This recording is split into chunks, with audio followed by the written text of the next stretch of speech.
Right a program to find the reminder of number, यानी एक ऐसे प्रोग्राम को हमें लिखना है जो फाइंड करे हमारे रिमाइंडर को।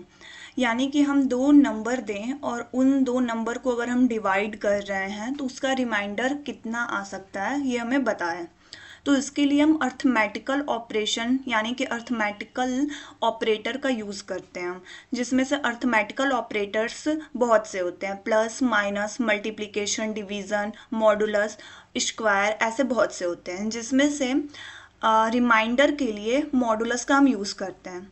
और इस क्वेश्चन को हम वेरिएबल से सॉल्व करेंगे। जैसे मैंने एक x वेरिएबल लिया जिसके अंदर मैं कोई भी वैल्यू पुट करती हूँ, मैंने 12 वैल्यू दिया एंड अगेन मैं एक नया वेरिएबल लूँगी और उसमें एक और वैल्यू पुट करूँगी, जैसे मैंने 6 एक वैल्यू और दे दी।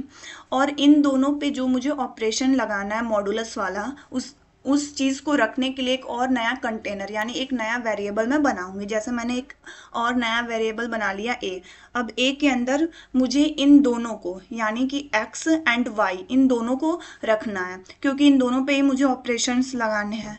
तो 12 मॉडुलस 6 इन दोनों पे मुझे लगाने हैं, तो मैं ऐसे नहीं लिखूंगी, इनके वैल्यू को मैं नहीं लिखूंगी, बल्कि ये x एंड y में लिखूंगी, बिकॉज x के अंदर ही तो 12 है और y के अंदर ही तो 6 है, इसलिए तो हमने वेरिएबल बनाया। तो x मॉडुलस y हम लिखेंगे एंड अगेन अब मैं इसे प्रिंट करूंगी, यानी कि आउटपुट स्क्रीन पे मुझे ये दिखाई दे कि हाँ इसका रिमाइंडर कितना आया है। इसके लिए हम प्रिंट लिखेंगे एंड ब्रैकेट, और ब्रैकेट के अंदर हम a लिखेंगे। a इसलिए लिख रहे हैं क्योंकि x के अंदर तो केवल एक वैल्यू है, y के अंदर भी एक वैल्यू है केवल, लेकिन जो ऑपरेशंस यूज़ कर रहे हैं हम वो a के अंदर है, इसलिए हम a का यूज़ करेंगे। अब अगर हम इसका आउटपुट देखें अपने टर्मिनल पे तो देख सकते हैं कि इसका आउटपुट आया है 0, यानी कि 12 और 6 का जब हम डिवाइड करेंगे तो रिमाइंडर 0 आएगा।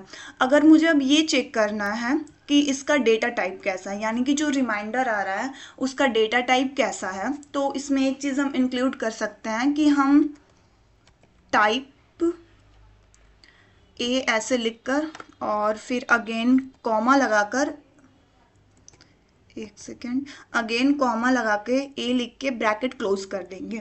तो इससे क्या होगा कि हमें ये पता चल जाएगा कि जो हमारा ये आंसर आ रहा है, रिमाइंडर जो आ रहा है वो किस टाइप का है, इंटीजर है, फ्लोट है, स्ट्रिंग है, क्या है वो। और देखिए जब जैसे प्रिंटफ का तो हमें प्रिंट का मतलब तो हमें पता है कि हमारे टर्मिनल पे ये वैल्यू प्रिंट करेगा।